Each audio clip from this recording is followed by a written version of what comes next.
Hi and welcome to our daily reflection for today from the YouVersion verse of the day. And today from Hebrews 10 verse 23, which says, "Let us hold unswervingly to the hope we profess, for he who promised is faithful." God is faithful. And what's the hope that we're holding on to?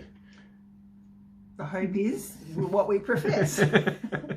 That Jesus is Lord, and that we can continue to live in assurance of salvation, I guess. It is. Well, in this context, it's just talked about all that God has done through Jesus in allowing us to go into the Holy of Holies, which is a picture of the Jewish temple and the space where God dwelt.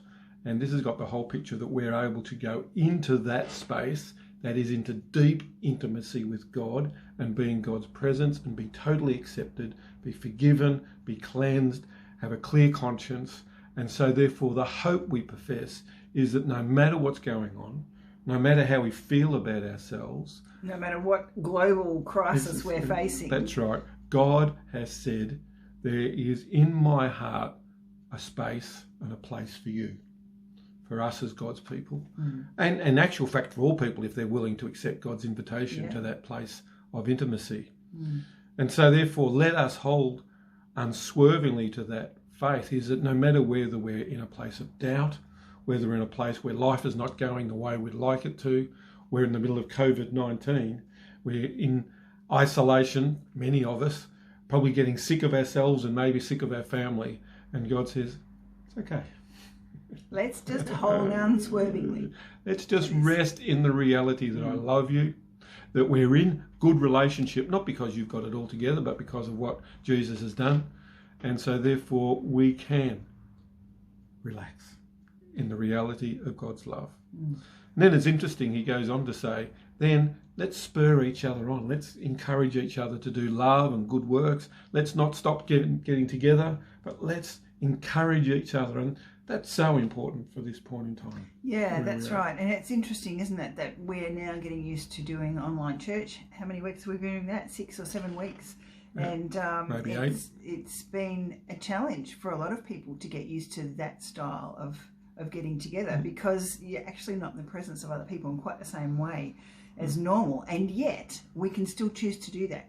And let's not forget that that's still an important thing to do, is to sing praises to God and to be together even online. Yeah, and what we forget is us turning up and someone else seeing us can be an encouragement to them. We might not necessarily be getting a lot out of it, but we're giving something by being there and allowing people to see us. I often think that God is more concerned sometimes that we turn up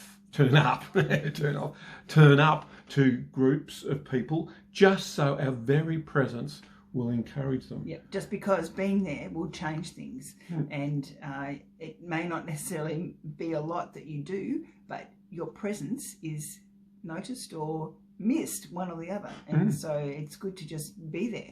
It's part of what it means to love one another and to hold on to that hope we profess. The hope is that God has saved us as a people, and we're all together in this.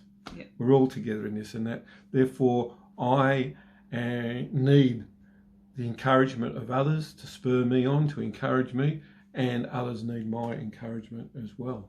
And that's the same in a marriage, isn't it? You know, we tend to try to be the best for each other, and when each other is maybe down a little bit, we encourage each other. That's what it is to be in a marriage, and it's a bit the same in church. We've got responsibilities to care and love for each other. And definitely the same within families. So you can have quite large family groups together, and it might be difficult at this time.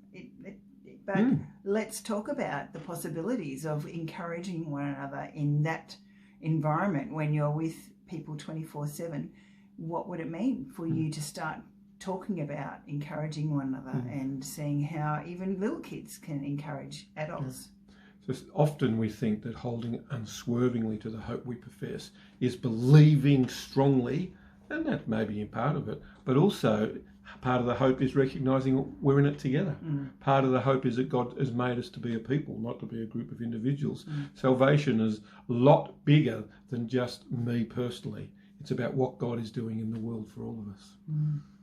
food for thought for today, Yep. and blessings to you as you continue through this difficult time. Bye. See ya.